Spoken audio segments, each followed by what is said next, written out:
Muy bien, ¿cómo se desarrolla el procedimiento conciliatorio? ¿Cómo se inicia? ¿Cuáles son sus etapas? ¿Cómo culmina este procedimiento? Y luego, específicamente, ¿cómo se lleva a cabo la audiencia de conciliación? Que no olvidemos, es parte del procedimiento conciliatorio. Entonces vamos a ver ese tema esta noche y sin mayor preámbulo voy a proyectar algunas diapositivas. Miren ustedes, ¿ah? Aquí haremos un esquema general del procedimiento. Todo se inicia efectivamente con la presentación de una solicitud.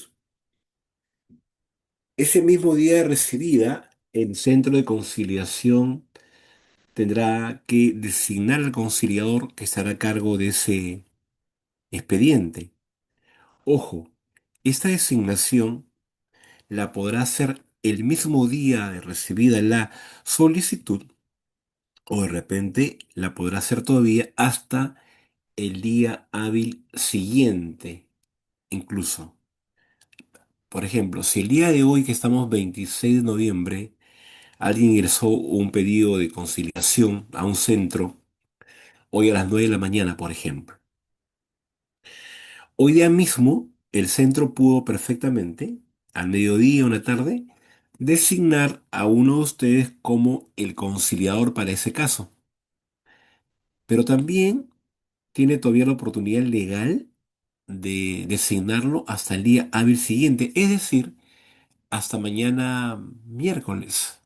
O sea, no hay inconveniente para que se pueda, repito, designar al conciliador el mismo día de recepcionada la solicitud o eventualmente hasta el día hábil siguiente. Muy bien, ese conciliador designado, si es que él se percata que no tiene ningún tipo de impedimento, ningún tipo de relación o vínculo con las partes, este conciliador aceptará la designación y enseguida lo que hará será básicamente elaborar las invitaciones, va a su computadora, va con su agenda, por supuesto, chequea sus fechas y horarios y él se encarga de elaborar las invitaciones. Luego, él tendrá que estar atento a que estas invitaciones sean debidamente notificadas a cada una de las partes. Claro, él no se encarga propiamente de notificar, pero él sí estará pendiente de este acto tan importante que es la notificación. ¿Cuál es el plazo para que se notifique a la parte invitada y también, por supuesto, a la parte solicitante? El plazo tiene que hacerse dentro, ojo atentos, ¿ah? Dentro de los 3 días hábiles siguientes al día en que usted fue designado. Quiero que me sigan con el ejemplo de fechas. Ya miren, imagínense que usted fue designado mañana jueves 27 de noviembre. ¿Ya? Usted fue designado jueves 27 de noviembre. Usted aceptó la designación porque sabía que no tenía vínculo con ninguna de las personas. Usted fue a su computadora, preparó las invitaciones y se las entregó al notificador, al encargado. Y usted está pendiente de que el encargado notifique las invitaciones a las partes. ¿En qué fechas, profe? ¿Qué días posibles? Vamos a ver. Si es que usted fue designado el día jueves 27, la notificación se ha podido hacer tranquilamente, por ejemplo, el viernes 28, el lunes 1 de noviembre o incluso hasta el día martes 2 de noviembre. Porque para la designación tengo, les contaba hace un momento, 3 días hábiles de plazo. contados a partir del día siguiente de tu designación. Y como te han designado el día jueves 27, la notificación tendría que hacerse, repito, el viernes 28, el lunes 1, 1 de diciembre, o el martes 2 de diciembre.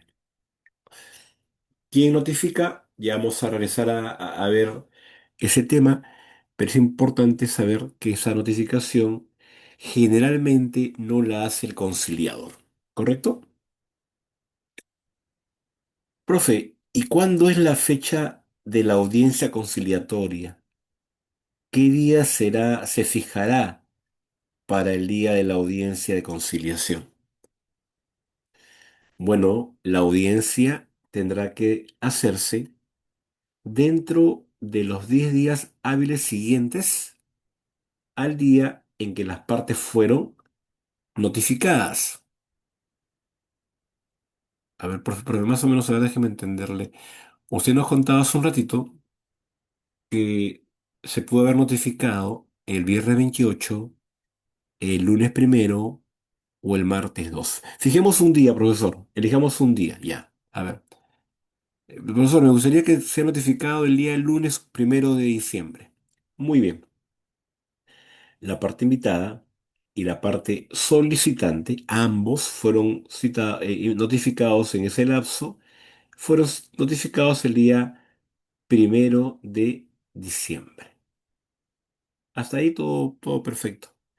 Pero en esa notificación hay, de hecho, una fecha de la audiencia, una fecha determinada de la audiencia conciliatoria. ¿Cuál será esa fecha? Uno de los 10 días hábiles siguientes al día 1 de diciembre. A ver, profe, entiéndase, o el 2 o el 3 o el 4 o el 5, ojo, pero días hábiles siempre, ¿ah? El 2, el 3, el 4, el 5. Profe, noche y 9 son feriados. ¿No se cuenta? No. Entonces vamos a seguir avanzando. 2, 3, 4, 5, 10, 11, 12. Ahí van, profesor, 7 días. 15, 16, 17. Hasta el 17 de diciembre, como fecha máxima, se pudo haber fijado la fecha de la audiencia conciliatoria. Desde el día martes 2, porque el primero fueron notificadas cada una de las partes. Pero hay algo interesantísimo ahí que alguna vez se lo comenté. Entre el día de la notificación y la fecha de la audiencia conciliatoria, no puede haber menos de 3 días hábiles libres. Hay que dejar obligatoriamente 3 días libres entre el día en el que usted notifica y el día en que se lleva a cabo la audiencia. A ver, quiero entenderle, doctor Díaz. Se han notificado a las partes el día 1 de diciembre. No se podrá fijar la fecha de audiencia para el martes 2 de ninguna manera. Profesor Díaz, para el miércoles 3 tampoco. Para el jueves 4, doctor Díaz, tampoco. ¿Por qué? Porque usted dijo hace un ratito que entre el día de la notificación y la fecha de la audiencia hay que dejar 3 días libres. Si es que hemos notificado el 1 de diciembre, la audiencia no puede ser ni el 2, ni el 3, ni el 4. ¿Verdad, no, profe? Hay que dejar 3 días libres. Recién la audiencia se pudo haber fijado como fecha para el día viernes 5, o de repente ya pues un poquito más de tiempo el miércoles 10, jueves 11, viernes 12, lunes 15, martes 16 o hasta incluso el miércoles 17, porque yo lo decía, lo que está acá a la derecha en este espacio dice, dentro de los 10 días hábiles siguientes se llevará a cabo la audiencia. Ahora, una vez iniciada la audiencia, ¿esta cuánto dura? ¿Cuánto durará una audiencia conciliatoria? En principio, lo que va a ocurrir es que una audiencia que comienza, por ejemplo, a las 9 de la mañana, culmina a las 10, 10:30, 11 máximo. Y a las 11 y a las 10:30 o 10 ya la gente se fue a su domicilio con su acta de conciliación, habiendo ya culminado la audiencia y por ende el procedimiento conciliatorio. Pero también es posible que reunidas las tres personas, ellos decidan suspender la reunión para continuarla en otra oportunidad. Y es eso perfectamente legal. Se han juntado todos el día viernes 5 para la primera reunión. Y se entiende que iba a ser la única. Pero el viernes 5 empezaron a conversar, vieron que tenían información o que les faltaba información para tomar decisiones, y uno de ellos pidió que se suspenda para continuar la semana siguiente. Propuso incluso para el jueves 11 de diciembre. La respuesta ¿es eso posible? ¿Es legal? La respuesta es sí. Sí es posible, es legal que una audiencia con la presencia de las partes pueda perfectamente suspenderse para continuarla otro día. Esta suspensión puede ser incluso en más de una oportunidad, pero la norma, oye, un segundo por favor. La norma un segundo, se borró algo acá. Ahora sí. La norma establece que este plazo de suspensión o de audiencias y reuniones permanentes se podrá hacer hasta por un lapso de 30 días calendarios. Es decir, si hemos empezado la audiencia un día viernes 5 de diciembre, el día 5 de enero del próximo año estaríamos pues eh, culminando como máximo la audiencia conciliatoria. Ahora, el tema también es que la norma ha establecido que este plazo de 30 días que les conté hace un instante es un plazo que se puede prorrogar por acuerdo entre las personas, entre las partes. Llegó el 5 de enero, por ejemplo, ya todos estamos cansados, pero las partes dijeron, por favor, conciliador, una reunión más para que todo quede perfecto. Bueno, está bien, ya han pasado los 30 días, pero ellos quieren una reunión más. Vamos a darle una reunión más, de tal manera que se han de repente podido poner de acuerdo en esta prórroga del plazo de 30 días de duración de la audiencia conciliatoria. Una vez que la audiencia llegó a su fin, ¿qué se hace? Bueno, el conciliador va a redactar el acta de conciliación, ¿no? Se redacta el acta conciliatoria y se le entrega una copia del acta a cada una de las partes, tanto a la parte invitada como a la parte solicitante, ¿no? Los dos tienen, repito, una copia del acta de conciliación, ambas partes. Ah, muy bien. Entonces, ahí termina nuestra labor conciliadora. Termina todo con la entrega de la copia del acta a cada parte. En resumen, ese sería nuestro procedimiento conciliatorio. Así tendría que desarrollarse desde la solicitud hasta la entrega de una copia del acta a ambas partes. Vamos en detalle un poquito ahora sí cada parte de este procedimiento. Primero hablemos algo respecto de la solicitud, también llamada petición conciliatoria o solicitud de conciliación. Esta podrá ser efectivamente solicitada por usted como persona natural o incluso de repente por una persona jurídica como una empresa, una entidad del Estado, etcétera. sea esta de persona jurídica incluso pública o privada, ¿no? Una entidad estatal como una municipalidad o de repente un ministerio o incluso una empresa como Iraoka, cualquier otra privada también. Sea esta nacional o extranjera. Todo esto es la posibilidad. ¿Quiénes pueden presentar una solicitud? Cuando es una persona jurídica, generalmente actúa a través de su representante legal. Y nosotros, las personas naturales, podríamos actuar o intervenir eventualmente o excepcionalmente por medio de un apoderado. El tema del apoderado es una posibilidad, ojo, excepcional que la ley nos permite siempre y cuando estemos dentro de algún supuesto que el propio marco normativo ha establecido. Pero acá viene algo interesante en esta parte de la petición. Dice, antes o durante un proceso judicial o notarial. Antes o durante. Ah, profe, entonces yo puedo pedir ir a la conciliación antes que se inicie un juicio. Sí, sí, como ocurre actualmente que en el Perú es un requisito, ¿no?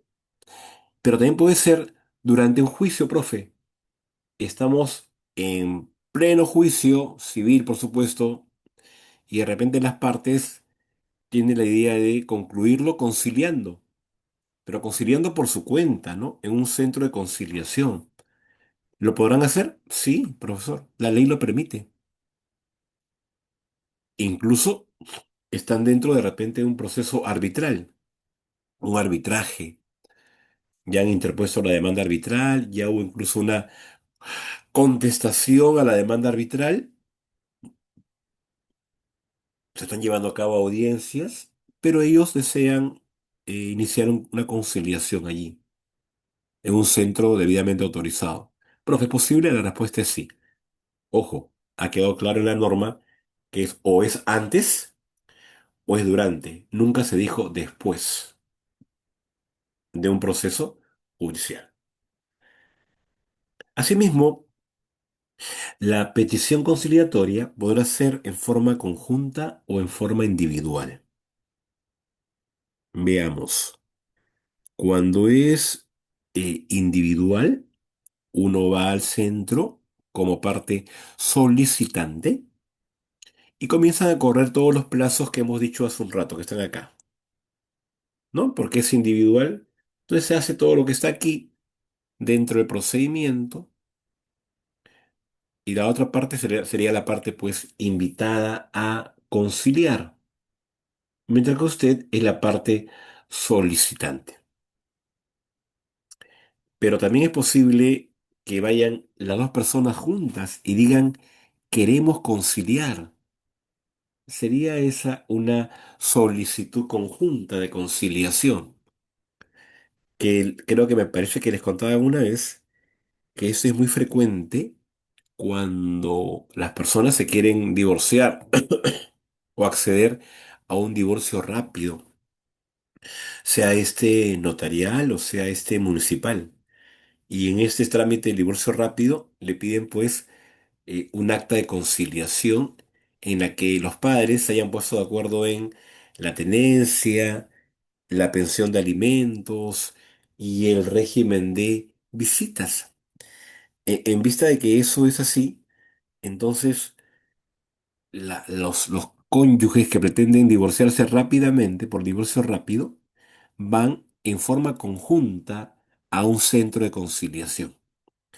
Y en ese caso, si es conjunta, todo esto se hará en el acto de signo, en el acto notifico y en el acto llevo a cabo la audiencia y en el acto le entrego su copia a cada parte. Doctor, ¿eso es posible? Sí, solamente cuando la solicitud sea conjunta. Repito, ¿ah? Si los dos vienen y dicen, señores centro conciliatorio tal, los dos queremos conciliar, entonces, en ese supuesto, como les contaba, es posible que se obvie todos estos pasos y de repente en una sola reunión se reciba la solicitud, se designa el conciliador, se notifiquen el acto, se lleva a cabo la audiencia y se entregue la copia del acta. Todo en el mismo día, cuando la solicitud es conjunta. En cambio, cuando es individual, se da todo este procedimiento.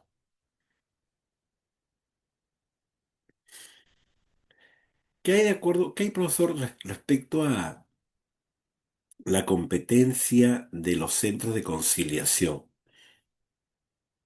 Bueno, la regla que uno debe seguir, estimado alumno, son las reglas que están establecidas en el Código Procesal Civil. Digamos que la ley de conciliación en su reglamento no ha establecido reglas propias. Lo que ha indicado es, se aplicará todo lo que se aplica en el Código Procesal Civil, pero de acuerdo con lo efectivamente que se pueda someter o identificar con algo muy similar a lo que ocurre en conciliación. Ejemplo, para hacerlo más sencillo. La regla en conciliación es que sea competente el centro de conciliación del domicilio del invitado a conciliar. Entonces, si usted va a invitar a alguien que vive aquí en el Callao, en el departamento de Lima o en la provincia constitucional del Callao, usted tendría que apersonarse, viajar hasta el Callao para iniciar aquí un procedimiento conciliatorio, aquí en el Callao. ¿Correcto? ¿Por qué? Porque el centro competente es aquel ubicado en el domicilio del invitado a conciliar. Ah, muy bien. Pero como usted vive en otro departamento, que puede ser Puno o Cajamarca, por ejemplo, o el Callao mismo, si fuera Puno o Cajamarca, usted podría nombrar a un apoderado para que actúe por su nombre su representación y que ese apoderado tramite todo el tema acá en el Callao, por ejemplo. Repito, ¿ah?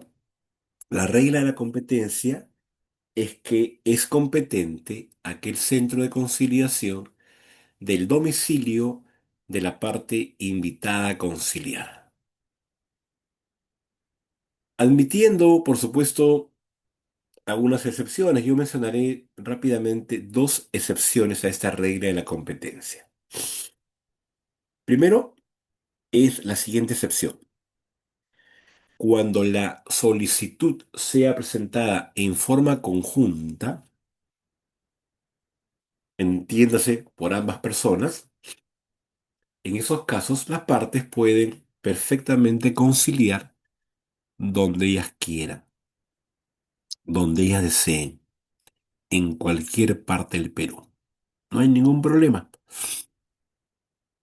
La segunda excepción es en los casos de pensión de alimentos.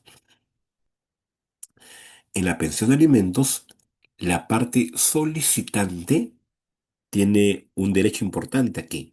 ¿Cuál es? Elegir en qué lugar, de dos lugares básicamente, quiere conciliar, ya sea en el domicilio del invitado o en su propio domicilio. Es una segunda excepción a la regla de competencia señalada al comienzo de esta explicación.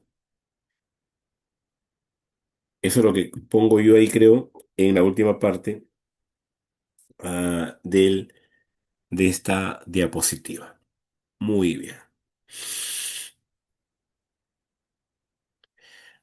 Otro tema importante. La audiencia de conciliación solo se realiza en un centro de conciliación debidamente autorizado por el Ministerio de Justicia. No se realiza en el domicilio particular de una persona. Por ejemplo, yo, ¿no? O usted dentro de poquito. Ya, yo soy conciliador. Yo no puedo, pues, poner acá en mi domicilio en la puerta ¿no? Wilfredo Díaz Franco, conciliador debidamente acreditado por el Minjus, atiende de lunes a viernes de 8 de la mañana a 1 y de 3 p.m. a 6 p.m. ¿Por qué no puedo colocar eso yo? Porque según la ley, la conciliación se lleva a cabo en una institución, dentro de una persona jurídica, dentro de una persona jurídica del tipo de una asociación sin fines de lucro, regulada por sus estatutos y por el Código Civil. Entonces, la conciliación se tiene que desarrollar siempre en un centro debidamente autorizado por el Ministerio de Justicia. Ahora sí, también es posible que el centro esté autorizado para llevar a cabo audiencias de carácter virtual, como las clases que dictamos, ¿no? El Ministerio de Justicia nos permitió que dictemos los cursos virtuales, porque antes, por ejemplo, su profesor, en este caso yo, viajaba por algunas ciudades del Perú, como por ejemplo Juliaca, Puno, Cajamarca, para dictar los cursos de conciliación, ¿no? Antes del 2021, ¿no? Viajábamos por el Perú porque las clases eran únicamente presenciales, pero ya luego se implementó la virtualidad, se permitió que sea virtual, y lo mismo ha ocurrido también con las audiencias conciliatorias. Ya es posible que ésta se realice por medio de por medios electrónicos, usando, se dice, mediante videoconferencia, con los software, aplicativos webs, equipos informáticos y tecnológicos que garanticen la integridad, la confidencialidad y la grabación de las audiencias de conciliación. ¿Eso qué significa?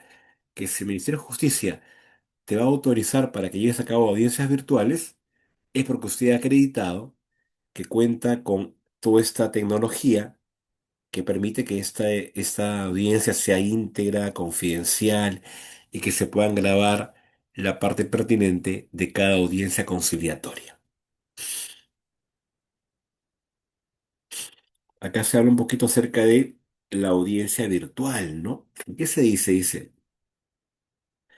por ejemplo, si las partes domicilian en el extranjero o en diferentes distritos conciliatorios o incluso domicilian en el mismo distrito pero están impedidas de trasladarse al centro, o incluso no tienen impedimento, pero desean hacerlo por medio virtual, pueden pedirle al centro que se lleve la audiencia por medios electrónicos, ¿no? Entonces hay una posibilidad allí que la propia ley ha dispuesto que aquella persona que está fuera del país, vive en otro departamento, o no puede trasladarse, o incluso pudiendo hacerlo, desea hacerlo de manera virtual, puede pedirle al centro que se lleve a cabo de esta manera virtual. Entonces el centro puede perfectamente llevar a cabo estas audiencias siempre y cuando el ministerio lo haya autorizado previamente. Ahora, tenemos como centro virtual una obligación, que es de crear una mesa de partes virtual o en su defecto un correo electrónico exclusivo que cumpla esta función de mesa de partes virtual.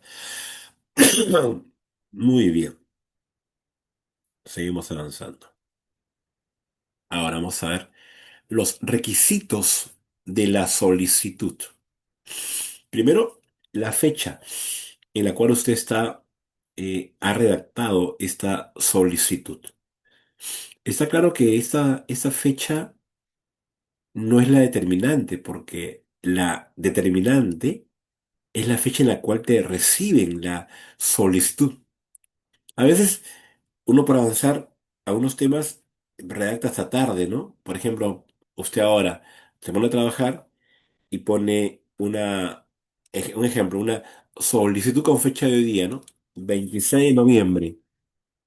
Pero usted sabe que la va a llevar mañana al centro de conciliación, no hoy día, porque ya es tarde, ¿no?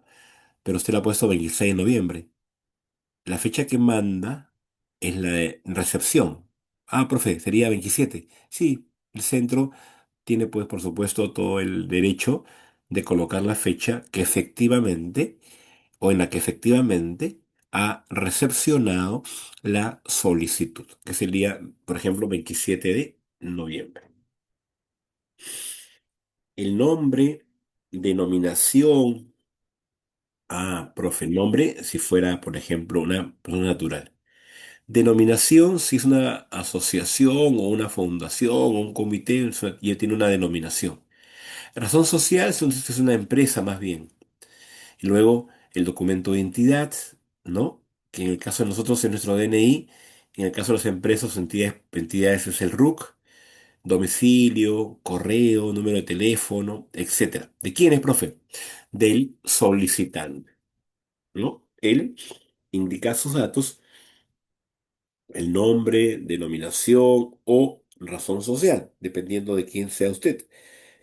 Y cuando se trate, dice ahí, de padre o madre menor de edad, que sean representantes de sus hijos, pueden identificarse con la partida de nacimiento o su documento nacional de identidad.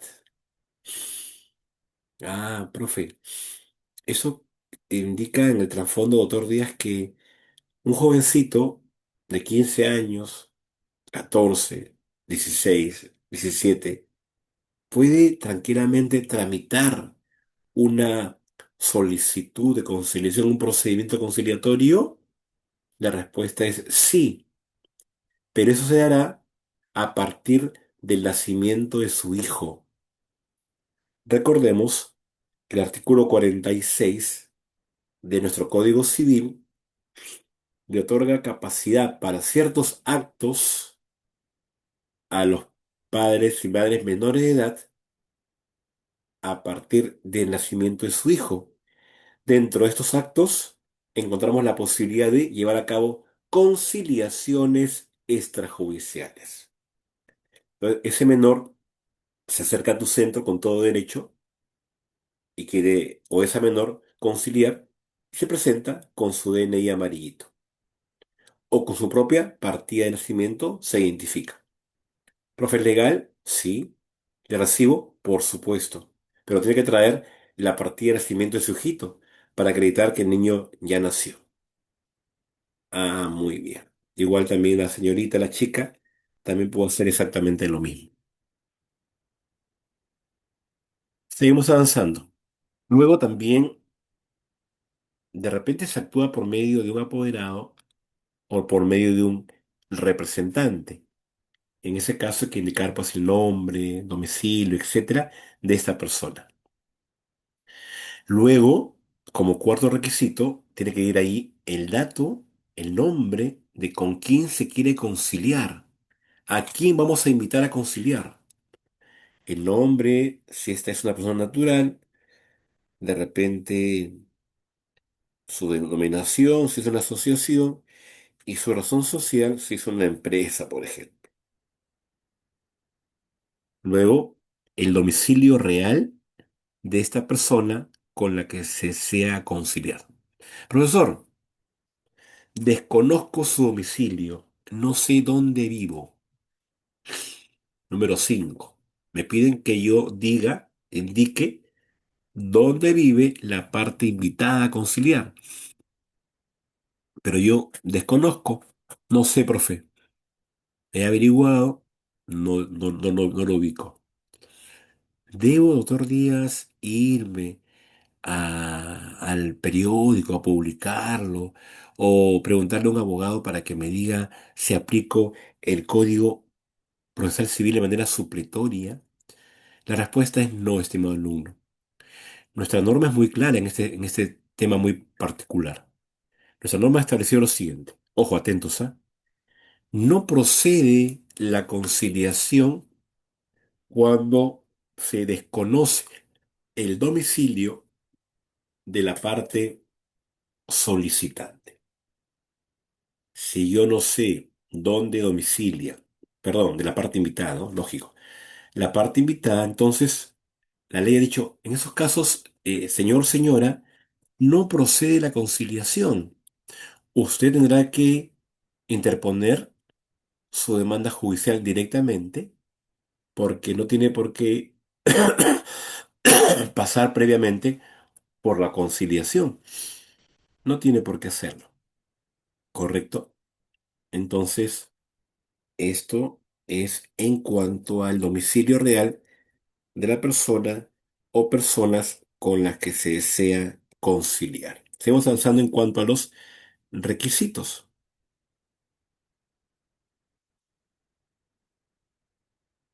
Luego, los hechos que han dado lugar al problema. ¿Quién, es- quién cuenta los hechos? La parte solicitante. ¿En qué forma? En forma ordenada y precisa. En el punto 7 hay un requisito específico para un caso específico. El punto 7 te dice, ¿sabes qué?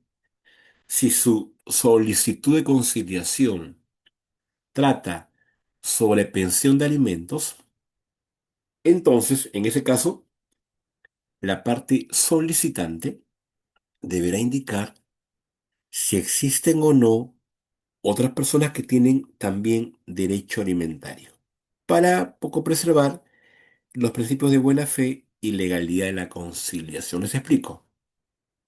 Viene pues una señora efectivamente a pedir alimentos para sus dos hijos, ¿no es cierto?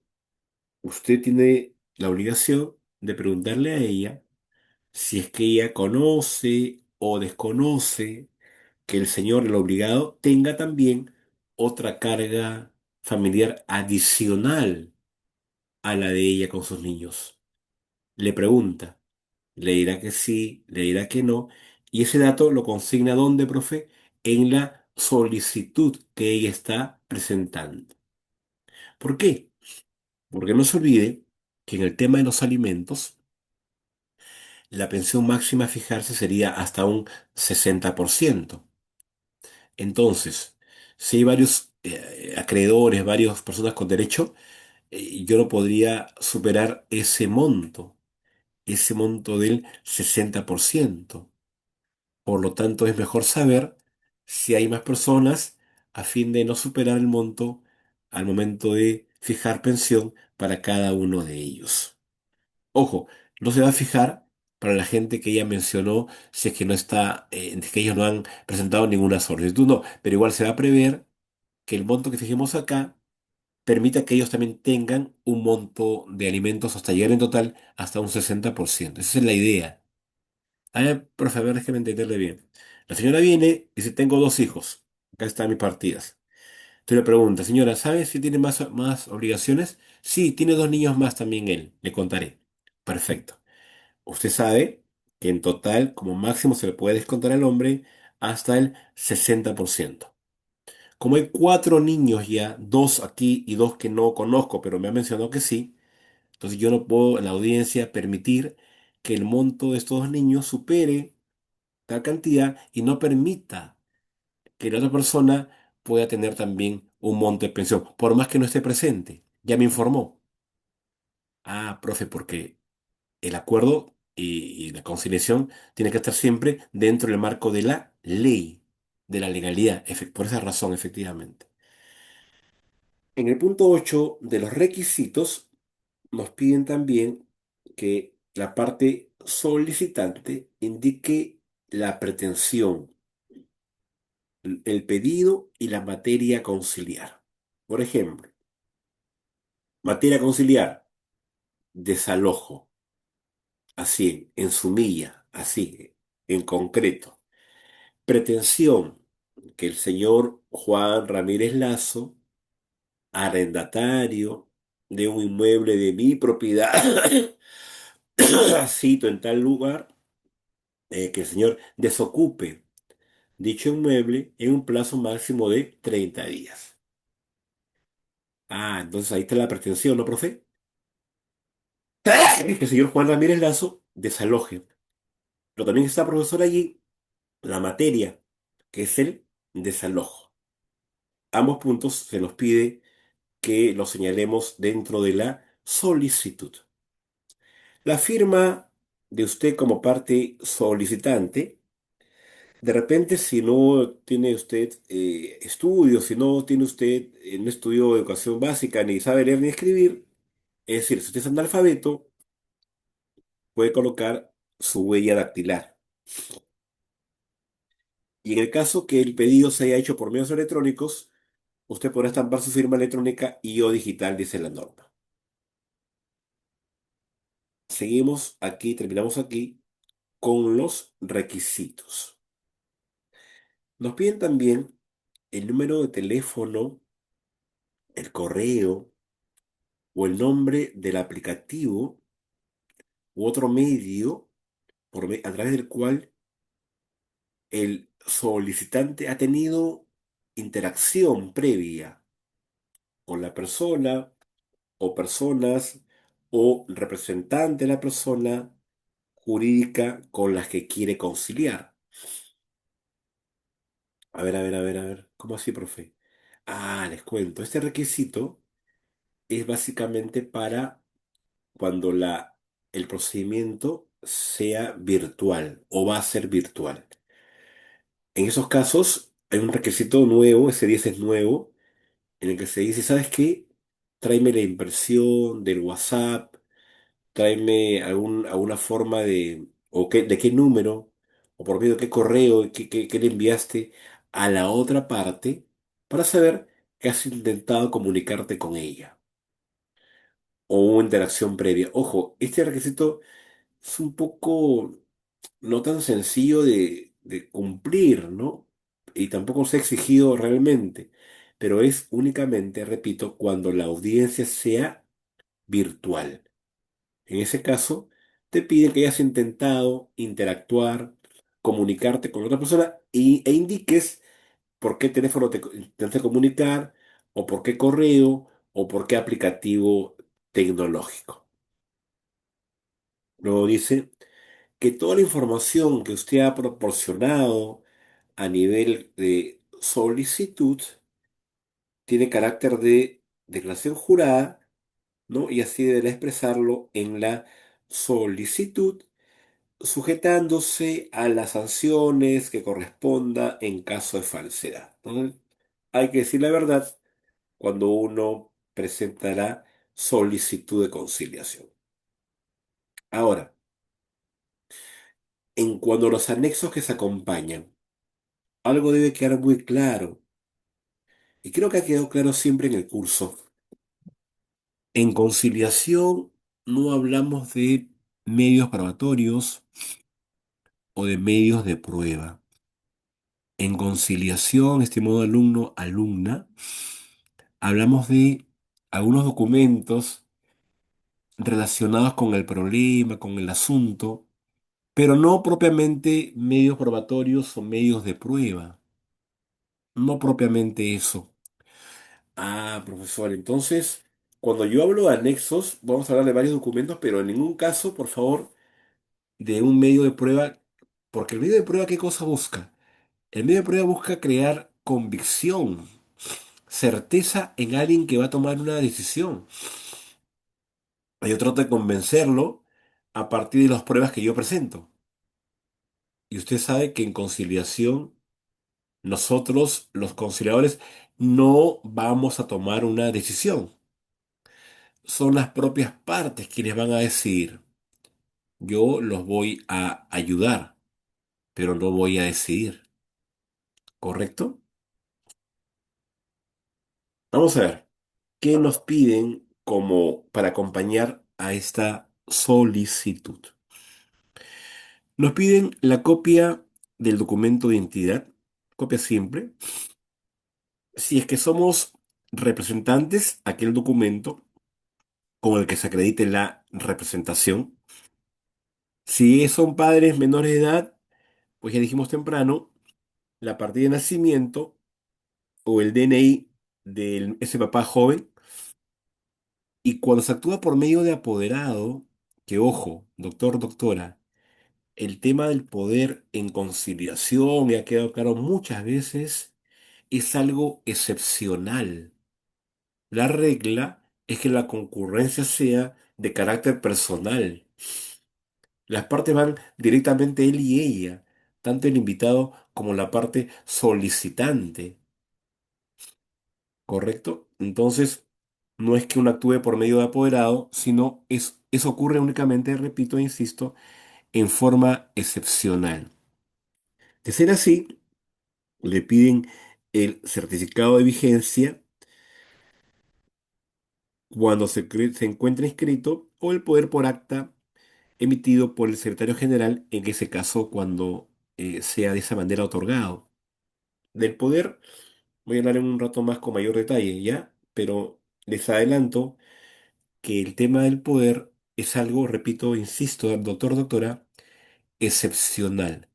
La regla es que concurran en forma personal tanto el invitado como la solicitante.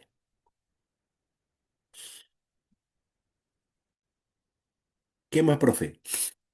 Luego, la copia simple de los documentos relacionados con el problema, con el conflicto. No se denominan medios de prueba o medios probatorios, pero sí documentos que de alguna manera indiquen que entre A y B hay un problema, hay un conflicto, ha habido una relación de algún tipo comercial, contractual, que ha originado luego el surgimiento de una controversia. Esos documentos deben ser acompañados por en original, no. En copias legalizadas, tampoco. En copia simple, sí. De repente usted, para proteger al centro, protegerse usted mismo, de repente usted opta por pedir siempre original y una copia. Y el original usted lo observa y coteja la copia, coteja con el original para ver si es exactamente una copia de ese original. Se lo devuelve y se queda únicamente con la copia en el expediente, porque la norma señala el deber de que las partes solicitante presente una copia simple de este documento. Nunca dice original. Usted pide original y copia y le devuelve el original mejor. ¿Ya? Luego, tantas copias simples de la solicitud y de los anexos como invitados haya para conciliar. ¿No? De repente en una reivindicación se invita a dos, tres personas que están viviendo en ese terreno o en ese inmueble. Entonces yo como solicitante le entrego al centro copias para cada uno de ellos. Copia de la solicitud y copia de todos mis anexos para cada uno de los hermanos que viven en ese terreno que yo pretendo reivindicar a mi favor. Luego también dice certificado médico emitido por una entidad de salud acreditando la discapacidad temporal o permanente que imposibilite asistir personalmente al centro de conciliación. Ah, profesor, usted dijo hace un rato que la concurrencia a la audiencia es personal, pero que de manera excepcional podrán actuar por medio de un apoderado. Dentro de las excepciones, una de estas es posible cuando la parte que tiene que concurrir se encuentra temporal o permanentemente discapacitado, imposibilitado de asistir. Entonces, ¿qué te piden a ti? En ese caso, lleva por favor un certificado de salud emitido por alguna institución, no por un médico particular, sino por alguna institución de salud, clínica u hospital, se entiende acá.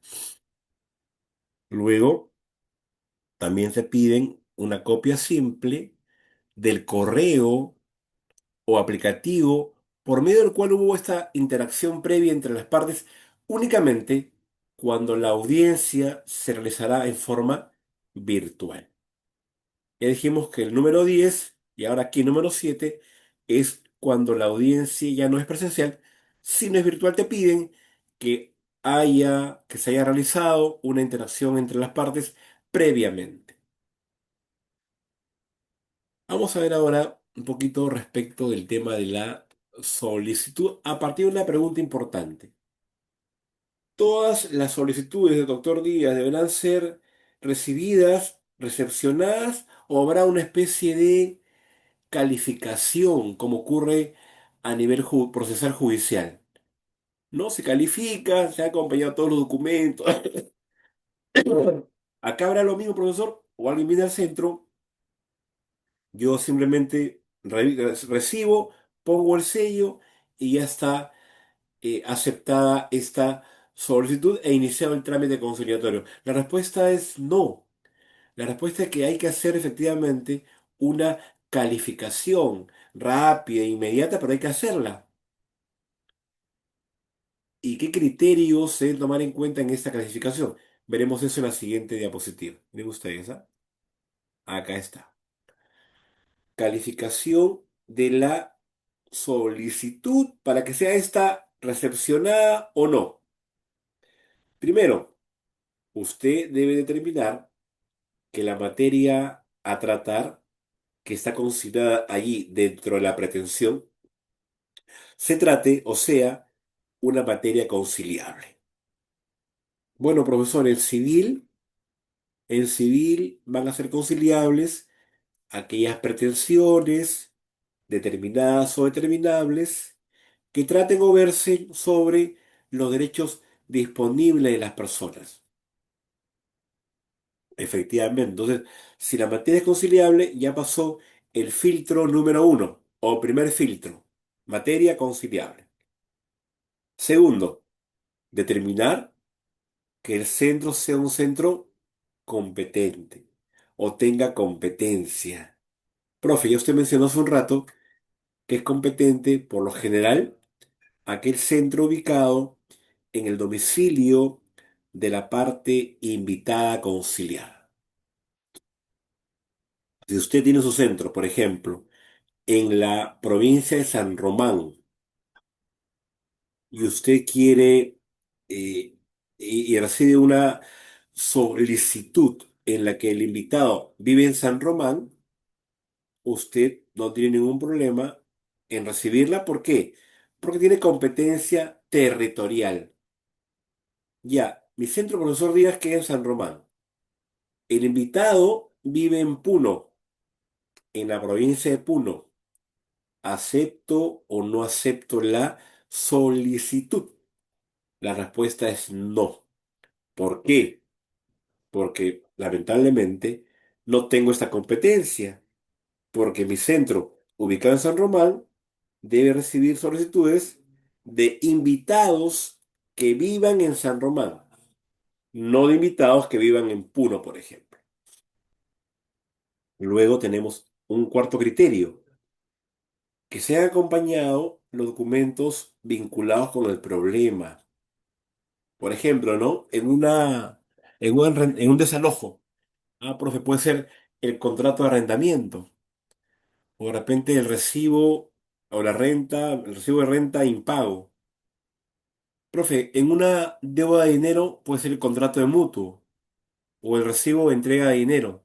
Pero, profesor Díaz, hay muchos casos en los cuales, por un tema de confianza, no le pedí ni un documento, no firmó nada, solamente le di la plata a la mano y él o ella recibió el dinero y luego esperé que me pague. Bueno, eso es cierto, eso es muy frecuente. ¿Qué se recomienda en esos casos donde no hay ningún documento, profesor? En donde yo acredite al menos que hay un tema con el deudor. No hay nada, profe. Bueno, lo que se suele hacer es que usted le remita una carta notarial con un requerimiento de pago, de tal manera que al menos se acredita que usted le está cobrando, ¿no? No se acredita que te pague o no, simplemente se acredita que existe el problema entre uno y otro. Hay un documento entonces vinculado con el asunto, con el problema a tratar y ha pasado el tercer filtro. Cuarto y último requisito para que usted acepte una solicitud de conciliación. Cuando se actúa por medio de apoderado, que es una posibilidad, usted deberá verificar que se cumpla, primero, con los supuestos para el otorgamiento de poder y luego con las formalidades del mismo.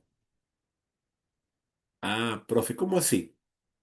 Recuerde, ¿ah? Se podrá otorgar poder cuando la parte domicilia en el extranjero. Segundo, cuando domicilia en otro distrito conciliatorio. Tercero, cuando está imposibilitado o impedido de trasladarse al centro de conciliación. Cuarto, cuando la parte está compuesta o integrada por más de dos personas, también puede otorgar un poder común a uno de ellos. El poder debe primero tener facultades para conciliar extrajudicialmente. Segundo, para disponer del derecho en materia de conciliación. Y si este poder fue otorgado con anterioridad a la invitación para conciliar, se requiere que este poder esté inscrito en los registros públicos, en el libro, en el registro de poderes. En cambio, si el poder fue otorgado con posterioridad a la invitación, ya por un tema también de tiempo, este poder no se le exige a este poder que se encuentre debidamente inscrito en los registros públicos. Entonces, este poder en general, como regla, ha tenido que ser extendido mediante escritura pública notarial, como regla. La regla es que en cuanto a su formalidad, el poder ha tenido que ser extendido, repito, ante un notario, siendo elevado a escritura pública. Hasta ahí, doctor, ya entiendo que sea así, es una exigencia que en la propia ley de conciliación ha establecido. Y hacer esta una norma de carácter especial, hay que pues obedecerla y cumplirla. Perfecto. Sin embargo, hace 4 años, en el año 2021, se modificó unos artículos o modificaron unos artículos del marco normativo del reglamento en el que a partir de esa fecha o año se permite que en ciertas materias se otorgue poder por acta ante el secretario general del Centro de Conciliación. Pero ojo, en materias muy concretas, muy específicas, ahí se ha hecho una relación pequeña de materias y se ha indicado lo siguiente. En cuanto a la tenencia, pensión de alimentos, régimen de visitas y desalojo, es posible permitir que se otorgue poder ante el propio centro de conciliación, un poder que va a constar en un acta que la va a también suscribir ¿quién? El secretario general del centro conciliatorio. Entonces, cuando yo digo, ¿no? Que como cuarto requisito tendríamos que verificar que cuando se actúa por medio de apoderado de un poder se cumpla con la formalidad, estoy en el fondo diciendo, recuerda por favor cuál es la formalidad que exige el tema de los poderes. En general, tiene que ser mediante escritura pública. Tiene que darse, otorgarse solamente en ciertos supuestos. Y la excepción a la escritura pública es en cuatro materias: tenencia, alimentos, visitas y desalojo. En ese caso, se puede uno apersonar al centro de conciliación y allí mismo otorgar este poder. Profe, habiéndose cumplido con estos cuatro criterios, ya usted tranquilamente podrá recepcionar o recibir la solicitud de conciliación. Así es. Profe, ¿qué continúa después? Usted mencionó hace un rato el tema de la designación del conciliador. La respuesta es efectivamente, se designará a un conciliador. ¿Quién lo designará? El director del centro. ¿Qué criterio tomará en cuenta para designarlo? Su especialidad. Si viene, por ejemplo, un caso de familia, yo tengo que verificar en mi centro que conciliadores cuentan con la especialidad en familia para que alguno de ellos sea el designado.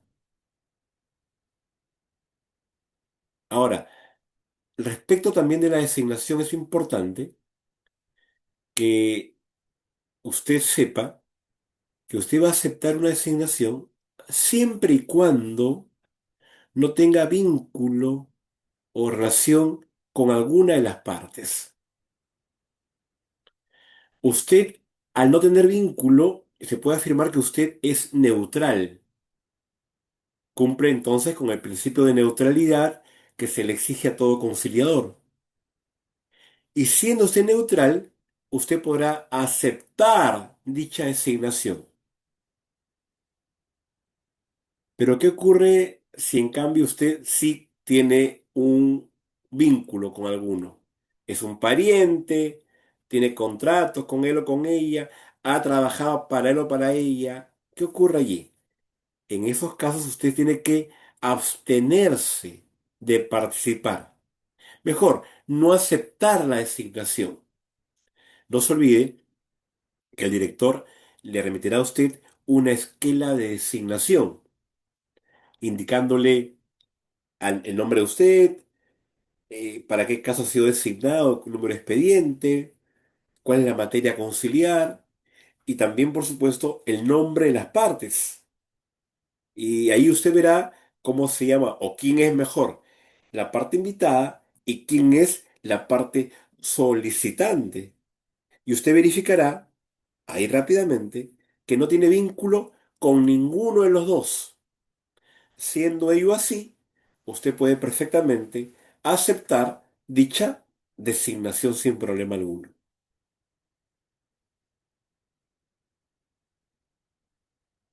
En cuanto, profesor, a lo que son los impedimentos, la recusación o la abstención, ¿eso está desarrollado en la ley de conciliación o en su reglamento?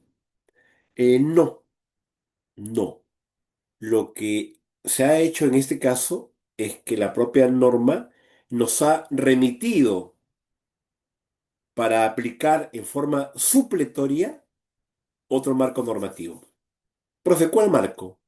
El Código Procesal Civil. Entonces, de repente aprovechando el contexto, en principio, al ser nuestra norma una norma de carácter especial, prevalece, está por encima de otras normas de carácter general o derecho común. Y tiene cubierto todos sus ámbitos, todo la ley de conciliación. Pero en dos temas, la ley de conciliación nos ha remitido a otro marco normativo. Ojo, solo en dos temas. Profe, ¿en cuáles? Primer tema, en el tema de la competencia de los centros de conciliación. Ha indicado que apliquemos las reglas de competencia establecidas en el Código Procesal Civil. Segundo tema y último tema, en el tema de la recusación, abstención e impedimento de los conciliadores. La ley no lo ha desarrollado. Nos ha también ahora remitido para que se aplique supletoriamente el Código Procesal Civil en cuanto a lo pertinente y que se puede aplicar a los conciliadores, porque ese código, usted sabe, está orientado hacia los jueces.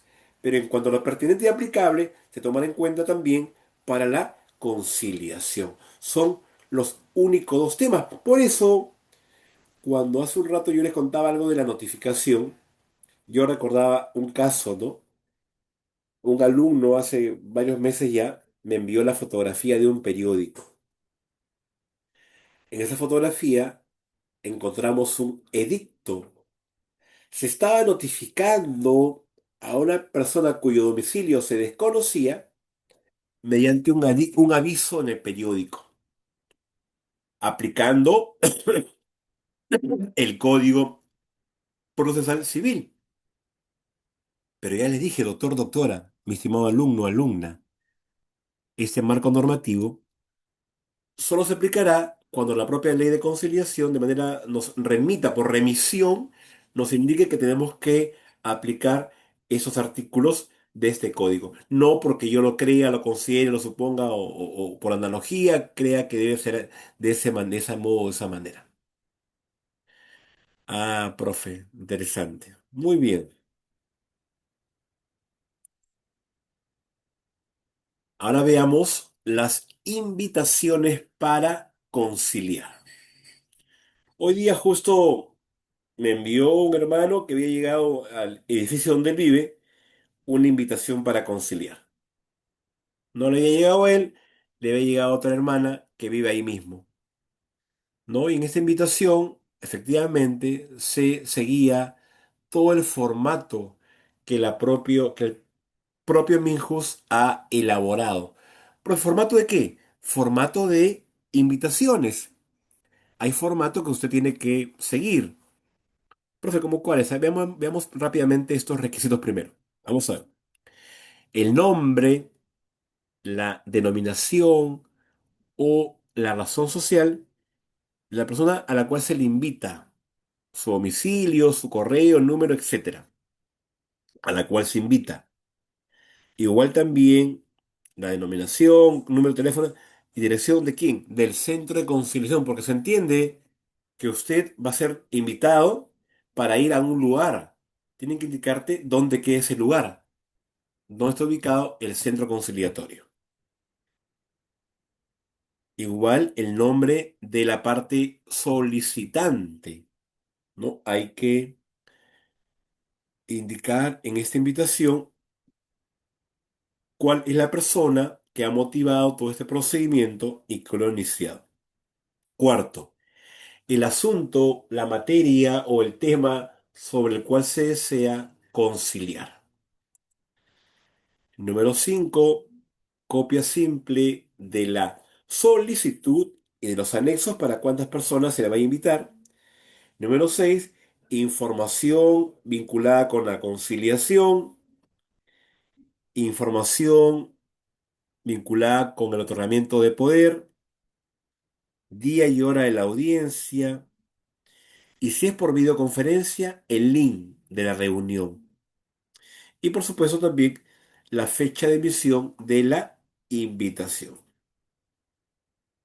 Nombre y firma del conciliador e indicar a las partes que si son analfabetos o no pueden firmar, deberán estar acompañados de un testigo a ruego.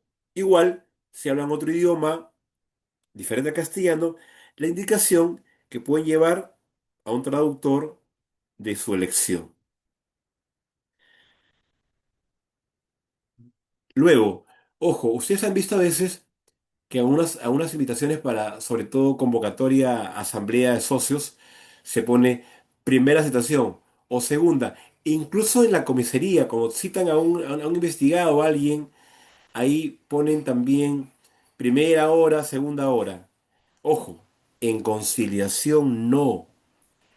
Usted solamente invitará para el día y la hora de esa sesión. Si de repente más adelante, por un motivo u otro, hay una nueva invitación, ya se indicará allí la fecha, el día y la hora de la segunda invitación. Pero no es que en la primera usted coloque varias posibilidades de asistencia, de concurrencia, de ninguna manera. En la primera invitación se adjuntará copia de la solicitud y copia de los anexos. ¿Para qué? Para que el invitado tome conocimiento del tema, del asunto a tratarse. ¿Quién lo invita y sobre qué se va a conversar? Todo esto va a cobrar más realidad ahora que veamos unos formatos tipo. Ya, mis chicos, vamos a ver unos formatos tipo aprobados por el Ministerio de Justicia. Formatos de solicitud, esquela de designación, formato de invitación, todo eso tiene unos formatos que hay que respetar y cumplir. Vamos a ver acá, por acá tenemos.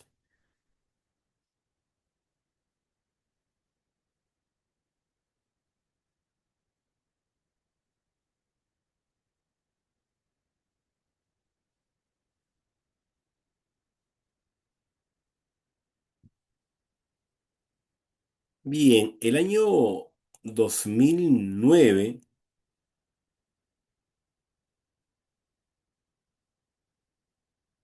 el Ministerio de Justicia elaboró y aprobó una serie de formatos tipo. ¿Qué significa, profesor? Formatos tipo en la medida que los centros de conciliación tienen que redactar sus documentos idénticos, igual a estos formatos tipo, para que haya una uniformidad, una estandarización y no haya inconvenientes de que se le exige a alguien un requisito y a otro no, a todos por igual. Los centros deben seguir estos formatos en cuanto a qué, profesor, en cuanto a la solicitud de conciliación, las invitaciones a conciliar, las actas con acuerdo, las constancias de asistencia, constancia de suspensión, certificación expresa de haber notificado, etcétera. Entonces, en 2009 se aprobó una serie de formatos. Miren ustedes, ¿ah? Acá está. Primero, el formato con el que empieza todo el movimiento conciliatorio, que es la solicitud. De repente acá un comentario interesante. A veces los abogados queremos redactar los documentos siempre pues, de manera muy acuciosa, minuciosa, detallada, y todo lo queremos hacer tipo demanda. Pues no es necesario. Es más, ponen a veces fundamentos fácticos, fundamentos jurídicos, vía procedimental, pretensión accesoria, principal. No es necesario. Aquí en conciliación, usted como abogado puede seguir este formato tipo aprobado por el propio Ministerio de Justicia. Si no lo tiene, puede pues pedirlo en cualquier centro de conciliación. Ellos deben contar con estos formatos tipo de, por ejemplo aquí, de solicitud para conciliar.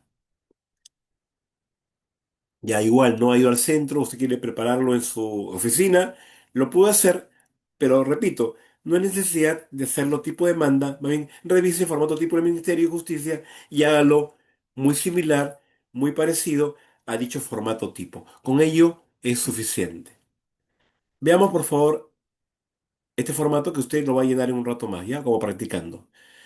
La fecha del sindicado ya es un rato, el nombre de la parte solicitante o su razón social dependiendo, el documento de identidad, el domicilio, el nombre del apoderado. Ya se sabe, el tema del poder es algo excepcional.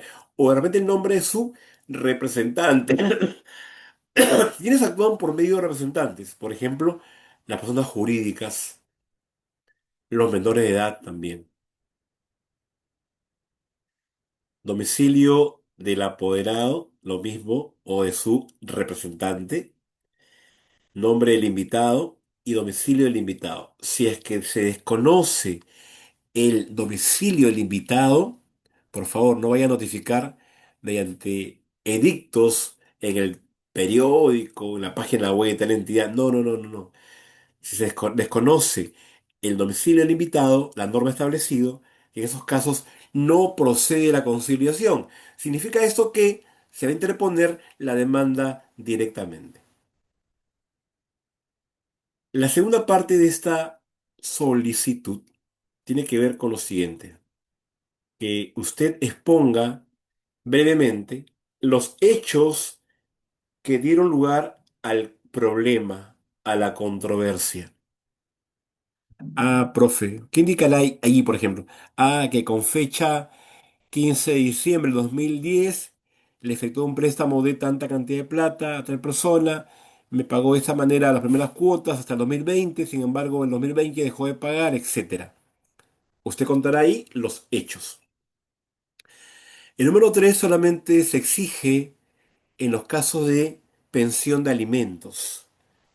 Cuando la pretensión trate sobre pensión de alimentos, se pide que la parte solicitante indique que si ella conoce o desconoce que hayan personas que tienen igual derecho a alimentos. Profe, explíqueme mejor. Ya, viene María Jiménez García a pedir alimentos. Está eso en su documento. Usted chequea y le dice, bueno, señora, te voy a hacer una pregunta que la propia ley me exige, por favor, quiero que me entienda. ¿Qué pregunta, señor conciliador? Quiero preguntarle si usted sabe si el señor, el padre de sus hijos, tiene o no otros niños más a las cuales también debe de atender. Si usted sabe que tiene más hijos, más carga familiar. Bueno, sí, él tiene otro compromiso, tiene ahí dos niños, efectivamente. Ah, perfecto. Y si ella me cuenta eso, yo pongo ahí, o que ella lo ponga, por favor, que sí sabe que el señor tiene dos personas más a quienes le debe alimentos. O tiene dos hijos nada más. Él tiene dos hijos más. Se acabó. ¿Por qué? Al momento de conciliar, usted recuerda que en alimentos hay un monto máximo, que es el 60% del haber mensual del obligado. Entonces, si es como máximo 60%, yo debo de cuidar que el porcentaje a fijarse en esta audiencia no sobrepase ciertos montos para que permita en su momento que los otros niños también tengan acceso a una pensión alimenticia. Ah, profe, entonces por buena fe y por legalidad, usted le pregunta a fin de que en la reunión no se pueda exceder un cierto monto, permitiendo con ello que igual en su momento la señora, los niños puedan acceder, repito, a este derecho alimentario. Número 4, la pretensión. Les contaba hace un rato. En el número 4 va, por un lado, lo que pido y también va la materia a conciliar. Lo que pido, que el señor Juan Jiménez García, mi arrendatario, desocupe el inmueble de mi propiedad, cito en Girón tal, tal, tal, tal, como máximo el día 10 de diciembre de 2025. Abajo, pretensión, o mejor así, materia a conciliar, dos puntos, el desalojo. En la materia va una sumilla, un título, y en la pretensión va tu pedido, tu exigencia. Dentro del punto 4 ambos, ¿ah? La materia y el pedido o la exigencia. La firma del solicitante o su huella digital. ¿No? Acá está la explicación en cada punto, lo que va en cada caso. Está en esta parte final abajito como una especie de leyenda del formato tipo. Les hablé hace un rato de una esquela de designación. ¿Cómo es el tema de la esquela de designación, profe? ¿Cómo es este asunto? Bueno, el director del centro deberá designar al conciliador que estará a cargo del caso. ¿Cómo lo designa? Mediante esta esquelita. Señor, ahí va tu nombre, por ejemplo, conciliador, con registro tal básico y este registro de especialidad en familia. Por medio de la presente le informo que ha sido designado para un caso en el cual la parte solicitante es, acá el nombre, y se invita a la parte y el nombre aquí, el invitado a conciliar. Luego bajito, en el párrafo número 3 usted verá algo interesante. Dice, para lo cual, de haber algún impedimento, deberá abstenerse de actuar en la conciliación, poniendo en conocimiento las circunstancias que lo afecten en el día de recibida la presente designación. Ah, entonces te dicen, ¿sabes qué? Mira, te he designado a ti, pero si usted sabe que tiene algún vínculo con la parte invitada o con la parte solicitante, infórmeme por favor de inmediato. Absténgase. Usted no va a poder participar si tiene vínculo, relación o nexo de parentesco, comercial, laboral, contractual, con ninguna de las partes para que usted pueda participar, no debe tener ningún tipo de vínculo. Si lo tiene, no participa y se abstiene.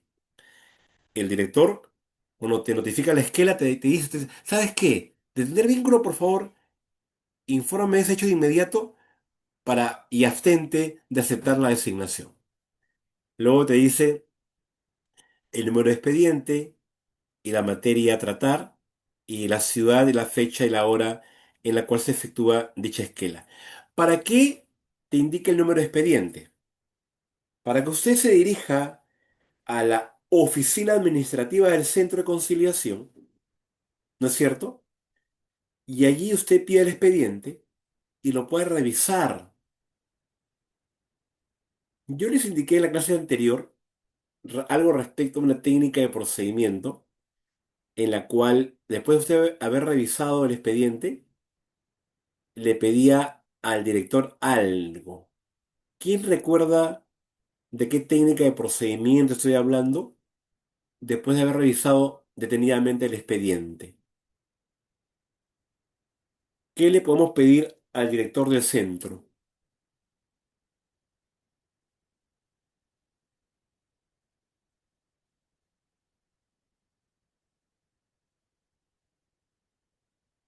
Que nombre o designe a otro conciliador adicional para que se pueda intervenir o participar a través de la co-conciliación, el trabajo de dos conciliadores en una misma audiencia. Muy bien, doctor. Esa es la esquela de asignación.